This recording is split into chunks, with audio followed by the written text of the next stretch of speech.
네, 안녕하세요, 여러분. 네, EN 플러스 말씀드립니다. EN 플러스가 그런 표현을 쓰죠. 뭐 시냇물처럼 졸졸졸 흘러내린다. 막 그런 얘기들 이 주식판에서는 이제 많이 쓰는 말투인데, 자, 그런 패턴이 지금 현재 계속 지속이 되고 있어요. 물론 이제 제가 물량 축소를 계속 주문드렸기 때문에 걸맞는 매매를 아마 하셨으리라고는 보는데, 뭐 그래도 이 미련 때문에 이제 갖고 계시고 그런 부분들이 지금 아직 많아요. 그러니까 이제 물량을 보유하고자 보유하고 있는 분 입장에서 생각을 이제 잘 해봐야 되는데, 자, 이 건에 대한 말씀을 좀 드리려고 그래요. 뭐 유로 200억 12건 취소된 이후에 뭐 이 건 때문에 밀렸다 이렇게 보지는 않아요. 네. 이 건 때문에 밀린 건 아닙니다. 근데 정정 공시가 또 그 이후에 몇 개 나왔고요. 네, 그거 좀 제대로 보고요. 네, 그리고 이 신저가 행진이 어떻게 멈춰질 것 같습니까? 이 부분 말씀드릴 거고요. 이제 EN 플러스로서는 실적 발표가 이제 아킬레스건이란 말이에요. 네, 그래서 요 건과 관련해서 말씀 제가 드리겠습니다. 그리고 수급 점검을 좀 해보고요. 네, 이런 순으로 말씀 좀 드리고, 그리고 여러분들이 했던 그 EN 플러스가 참 안 좋습니다. 요즘.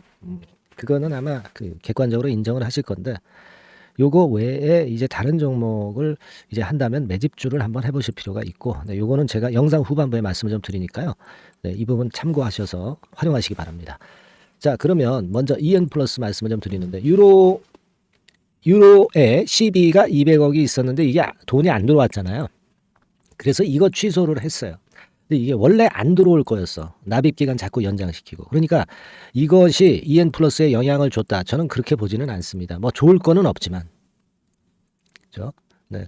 유로는 그래도 추세가 지금 현재 살아 있고, 요즘 EN 플러스보다 좀 못하지는 않습니다. 그러니까 뭐 얘네들은 이제 취소가 되고 또 이제 새로 CB 발행할 수도 있어요. 그죠? 그렇게 보면 되는 거니까. 근데 이제 EN 플러스 입장에서는 여하튼 유로 지분도 추가적으로 지난번에 했지 않습니까? 뭐 그런데 200억 씩이 취소하니까 그 영향이 좀 없지는 않아요. 네. 그렇지만 이제 그게 원인이 아니라 다른 부분이 지금 현재 영향을 주고 있다 이렇게 봐야 되잖아요. 네. 그리고 정정 공시가 몇 개 나왔잖아요. 여러분들 보시면은 잘 아시겠지만은 지난번에 SU메이드 조합에서 아센디어로 바뀌었죠. 그리고 전환 가액도 좀 내렸고 주식 수가 그러니까 조금 늘어날 것이고, 네, 이런 부분들입니다. 그래서 이 건에 대한 시비 전환사채권 발행 결정권과 관련한 정정사항이 있었던 거 아마 며칠 전에 이제 보셨을 겁니다. 예, 이제 그거 말씀을 좀 드리고 싶고, 이게 여러분 82만 주고요. 예, 여기 보시면 이제 전환 청구 기간 다 있죠? 예, 다 있고 쭉 내려가서 보시면 납입일 1월 15일. 네, 요거는 일단 들어왔어요, 여러분. 여기 그 다음 공시 보시면 들어왔죠? 네, 들어왔습니다. 30억. 그죠? 30억 들어왔죠. 네. 요건인데요. 자, 이 30억 12 발행. 금액이 아주 큰 것도 아니고. 그러니까 운영 자금이 모자라서 그런 것 같은데. 자, 그러면서 또 유로 지분은 왜 추가를 한 건지. 참 이해가 안 가는 부분이기도 합니다. 그러니까 이제 시비를 빌려 가지고 이런 데 이제 투자를 하는 거죠. 자기 돈은 들이지 않고 EN 플러스 돈은. 자, 이런 거 사실 뭐 지금 실적도 좋다면은 모르겠지만 실적이 어려운 가운데 이런 건의 상황만 자꾸 발생하니까 참 EN 플러스가 미워요. 그죠? 네, 주주 입장에서는 상당히 밉습니다. 자, 그리고 이제 CBBW 교환가액 조정 뭐 해가지고 좀 나왔습니다. 주가가 내려가니까 이제 조정을 하죠. 조정을 합니다. 근데 이것도 또 잘못 공시를 해가지고 오류를 또 정정한 공시가 그 다음에 나왔어요. 3,650원이 아니고 4,295원이다. 이렇게 나와 있습니다. 우리가 지금 이제 CBBW 상황을 예전에도 여러 번 제가 말씀을 좀 드렸습니다만은 좀 볼 필요가 있어요. 이렇게 돼 있죠. 지금 지난 3분기 기준입니다. 근데 이제 당장은 청구가 가능한 기간이 도래하지는 않았어요. 요 세 개는. 근데 이제 금년도 4월 20일부터는 전환을 할 수 있는 게 이만큼 남아 있습니다. 이런 부분들은 지금 뭐 시간은 꽤 남아 있기 때문에 뭐 일단 너무 부담을 가질 필요는 없지만 이런 CB가 잠재적으로 주식으로 전환될 것에 대한 부담 이런 것들이 미리 지금 현재 작용이 되는 측면이 있습니다. 자, 이런 것들이 역시 그 주가 하락의 또 요인이 될 수도 있고요. 여하튼 그러나 지금 현재는 12는 이 정도 물량으로 되어 있다는 것 정도 일단 생각을 해보실 필요가 있겠고, 그러니까 이게 실적이나 좋으면 또 모르는데 이렇게 12 많이 발행해 놓고 이렇게 실적도 나쁘니까 참 열받습니다. 주주 입장에서는. 그죠? 그런 상황입니다. 자, 그리고 지금 이제 여러분 그 실적이 발표가 되게 언제 되냐면은요. 지금 그 작년도 실적, 4분기 실적이 작년과 같은 경우에는 그 쭉 보니까 여기 이제 보이시죠? 이게 언제 했냐면요. 얘네들이 자, 여기 보세요. 2월 28일 날 했었습니다. 2월 28일. 여기에는 안 나오죠? 네. 좀 뒤로 가야 돼요. 제가 쭉 보니까 여기 나오죠. 이 부분을 한번 보세요. 여러분. 자, 여기 나오듯이 2월 28일쯤에 실적 발표를 했어요. 그러니까 지금부터 한 달 이상이 남아 있어요. 그죠? 한 달하고 한 12일 정도 있다가 금년에도 이제 막판 부근에서 이제 발표를 할 것 같아요. 근데 우리가 지금 현재 부담이 되는 것은 이 실적 자체가 어렵게 나올 거 아닙니까? 그죠? 우리가 몇 번 점검을 해봤지만, 이게 뭐, 자본금 대비해서 법인세 단기 순손실이 꽤 날 거란 말이에요. 이런 부분들이 지금 현재는 꽤 부담이 될 수 있는 부분입니다. 여러분 여기 보시다시피 분기 실적으로 보면은 단기 순손실이 119억, 761억, 마이너스 7억 이 정도예요. 그러니까 얼핏 봐도 이제 마이너스 900억 순손실입니다. 여기에다가 이제 4분기 것까지 더하면 1000억이 이제 넘어가거든요. 근데 이 회사가 자본 총계가 648억이에요. 2022년 기준으로.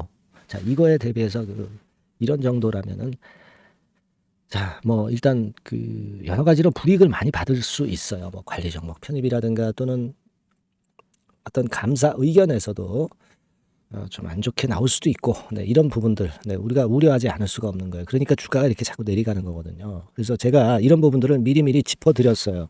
그래서 아마 여러분도 다 잘 알고 계실 겁니다. 그럼 돌파구가 좀 나와야 되는데 뭐가 없어 지금. 지금 2차 전지 섹터 자체도 그렇고 폐배터리 관련 재료도 그렇고요. 그러니까 아주 답답한 거죠. 개별적으로 갖고 있는 뭐 싱가포르 뭐 강수아 FC 건이라든가 뭐 이런 건들도 이제 나오지도 않고, 그리고 이제 나오더라도 수급이 약한 상황에서 참 힘들 것 같고 참 진퇴양난입니다. 그래서 지금은 여러분 우리가 저점은 아직 안 나온 겁니다. 그죠? 저점은 그냥 우리가 여기가 저점이다 이렇게 예상을 할 수가 없는 거예요. 지금이 이 지점일 수가 있고 또 더 내려가서 이런 어떤 쌍바닥이나 쓰리바닥 정도는 만들고 올라와야 바닥이 확인이 되는 거거든요. 그러니까 그 당시에는 모르는 거예요. 무조건 이제 바닥을 만들겠다. 그 지점 가격적으로 얼마. 뭐 이렇게 우리가 예상을 할 수는 없는 겁니다. 그러니까 지금은 어쨌거나 좀 될 수 있는 대로 물량은 아직 축소가 좋습니다. 그죠? 자, 그래 놓고 이제 진짜 바닥을 만든다면은 그때 한번 제대로 들어가 보시든가, 아니면 딴 쪽에서 먼저 하시다가 이쪽으로 나중에 또 괜찮으면 이쪽으로 오실 수도 있는 거고, 이런 어떤 그 유들이 있는 매매를 지금 현재는 좀 생각하시는 것이 더 낫지 않겠나 이렇게 보여집니다. 물론 이제 개개인마다 다 상황이 틀리죠. 그래서 제가 여러분들의 궁금증을 한번 해소를 해드릴게요. 그러니까 아래 전화번호 나와 있죠. 그러니까 여러분들이 원하시는 게 있을 거 아니야. 뭐 이를테면 나는 뭐 평단이 얼만데 이거 어떻게 해야 되는지 궁금하신 분도 있을 거고, 그냥 그 내용을 적어주시면 돼요. 아니면 뭐 그럼 내 EN 플러스 말고 추천을 받을 만한 종목이 뭐가 있느냐, 막 이렇게 추천주 이렇게 문자를 주셔도 좋고요. 예, 안 그렇습니까? 그죠? 그리고 뭐 여러 가지 그 개인별로 그 궁금하신 부분이 틀릴 거예요. 그죠? 그 사항을 EN 플러스 쓰시고 그 옆에다가 이제 적어주세요. 적어주셔서 문자로 주시면 제가 해결할 수 있으면 해결을 해드릴게요. 아니면 이제 EN 플러스에 대해서만 내가 사인을 좀 받고 정보를 받고 싶다. 여러 가지 호황제 나왔을 때 매매를 어떻게 하고 싶다 할 때는 그냥 EN 플러스 이렇게만 문자를 주시면 됩니다. 아시겠죠? 그렇게 해서 우리가 EM 플러스를 일단 대응을 해야죠. 네. 제가 지금 뭐 적극적으로 지금 매수합시다 그러면 그렇게 말씀을 좀 드리는데 아직 그런 상황은 아니잖아요. 그죠? 그러니까 여러분들이 하여튼 고민을 해소하는 식으로 거기에 맞는 그 전략을 말씀드리는 식으로 좀 진행을 하고 싶어요. 네, 아시겠죠? 그래서 궁금하신 거, 원하시는 사항, 뭐 이런 것들 허심탄회하게 적어서 아래 번호로 보내주시면 제가 조금이나마 도움이 좀 되도록 하겠습니다. 아시겠죠? 네, 그렇게 말씀드릴게요. 자, 그리고 제가 그 여러분 매집주를 말씀을 드린다고 그랬잖아요. 매집주는 지금부터 말씀을 드릴 테니까 이것도 참고를 하셔서 여러분들 꼭 그 큰 손실을 만회를 좀 하셨으면 좋겠어요. 네, 지금부터 말씀드릴게요. 네, 자 말씀드립니다. 연초에 우리가 집중적으로 매집을 해야 될 종목을 말씀을 좀 드리는 겁니다. 이 매집주라는 거는 여러분들이 비중을 작게 하는 게 아니죠. 많이 하는 거예요. 많이 하는데 이미 급등을 한 종목을 하는 게 아니죠. 밑에서 완전히 그 영그러진 성숙이 된 종목, 막 치고 나갈 직전 단계에 있는 종목을 흔들 때마다 여러분들이 모아 가시는 겁니다. 자, 그게 바로 매집주죠. 네, 그래서 큰 시세를 보는 것을 일단 염두에 두고 하는 것이 바로 매집주입니다. 그런 매집주를 지금부터 말씀 좀 드리고자 합니다. 여러분 그 제약바이오 섹터예요. 뭐 제약바이오 섹터가 과거에는 좀 어려움을 겪었습니다. 근데 이 종목은요, 실제로 다른 그 제약바이오주처럼 뭐 급작스럽게 증자를 한다든가 그런 어떤 자금 부담이 전혀 없어요. 네, 이 부분은 이따가 말씀을 좀 드릴 거고요. 자, 1단계적으로 고금리, 고유가, 고환율이 일단락됐잖아요. 네, 그게 역시 성장주인 제약바이오를 연초에 급등을 시킬 그럴 가능성이 상당히 높지 않겠는가 그렇게 보고 있는 건데요. 이 종목은요, 시총이 뭐 큰 종목이 아니에요. 절대 시총이 절대 크지 않고 주식 수가 그렇게 많다면은 부담이 가죠. 근데 주식 수도 작기 때문에 가볍죠. 네, 가볍게 한번 뜨면 움직일 수 있고 한번 뜨면 큰 시세를 낸단 말이에요. 그래서 목표 가격은 세 더블 정도를 일단 보고 있고요. 충분히 그게 가능할 수 있는 그런 종목인데 가격대는 2,000원에서 5,000원 정도의 가격대 종목입니다. 예. 이 가격이 비싸가지고 여러분들이 부담을 느끼실 수 있는 그런 종목이 아니고 충분히 접근 가능한 2,000원 내지 5,000원 선 정도 가격대의 종목입니다. 시총은 1,000억 내지 3,000억 정도로 상당히 가벼운 메리트가 있는 거죠. 근데 아까도 말씀드렸지만 매집주기 때문에 생바닥 종목을 우리가 해야지 이미 시세를 크게 내버린 종목을 해가지고선 절대 안 된다는 거. 네, 그걸 말씀을 좀 드리고 싶은 거고요. 기간은 한 3개월 정도 잡고 있습니다. 근데 1, 2개월의 조기 달성도 가능하다. 시세가 불이 붙으면 빨리 불이 붙어서 1, 2개월 내에 시세가 폭발하는 경우도 나올 수 있어요, 여러분. 네, 그런 종목을 말씀을 좀 드리고자 하는 건데요. 이게 일단 그 제가 말씀을 좀 드리고 싶은 그 차트를 통해서 한번 보면은요. 제가 그 15분 차트 정도 한번 보여드리겠습니다. 15분 차트가 이렇게 돼 있는 이 종목이에요. 자, 그래서 이 고점이 돌파가 된다 하더라도 이건 15분 차트이기 때문에 또 흔들면서 또 매집할 기회가 여러 번 주어집니다. 한 번에 쭉 치고 나가면 그거 재미없어요. 네, 매집을 할 수가 없는 거죠. 그죠? 흔들흔들하면서 결국 궁극적으로는 이렇게 치고 나가는. 사실 그 일본 같은 경우 보면 되게 패턴이 지금 현재는 이런 식이에요. 이런 식인데 에너지가 슬슬 모이고 있고 여기서 나중에 이제 어느 일정 시점에 팍 튀어나가는 거죠. 그러니까 우리는 이런 과정 속에서 나눠서 매수를 해서 매집을 해야 되는 겁니다. 요런 타임, 네, 요것은 제가 정확히 이제 말씀을 좀 드릴 거고요. 여러분 이 종목을 제가 왜 말씀드리냐면은 우리가 여러분 잘 아시다시피 그 1월 달에는 JP 모간 헬스케어 컨퍼런스가 있죠. 근데 이거는 물론 이것도 암 학회권과 관련이 있습니다만은 자 이미 촉박해서 이미 이게 지나가 버릴 사안이란 말이에요. 하지만 우리가 이제 3, 4월 달 경에 여러분들이 잘 아시다시피 그 바이오 학회권이 하나 나올 게 있어요. 네, AACR이라고 있어요. 자, 이 AACR 관련주들은요, 3, 4월에 움직이는 게 아니라 1, 2월 달에 움직일 수 있는 겁니다. 주가는 항상 선행을 하거든요. 이 부분을 우리가 정확히 아셔야 됩니다. 특히 매년마다 여러분들이 느끼셨듯이 이 23년 같은 경우도 제약바이오 학회 일정이 주로 상반기에 잡혀 있어요. 상반기에 잡혀 있습니다. 그죠? 그러니까 23년도 같은 경우는 4월 달에 AACR이 있었고요. JP모간이 1월 달에 있었고, 자, 이런 패턴으로 계속 이어집니다. 상반기에는. 하기 때문에 이런 바람을 탈 가능성이 있다는 거죠. 지금 여러분 그 고금리나 고유가나 고환율이 완전히 일단락 됐잖아요. 내년 중반기에 결국 금리 인하는 당연시 여기고 있는 그런 분위기잖아요. 이게 일단 큰 제약바이오에 도움이 될 수 있는 그런 모습이다. 여기다가 상반기 제약바이오 학회, 그죠? 차기 AACR 건, 물론 이제 JP모건 헬스케어도 도움이 되지만 우리가 이 매집이라는 것은 미리 매집을 하는 것이기 때문에 차기 AACR을 겨냥을 하는 게 더 좋다. 이렇게 볼 수 있어요. 네.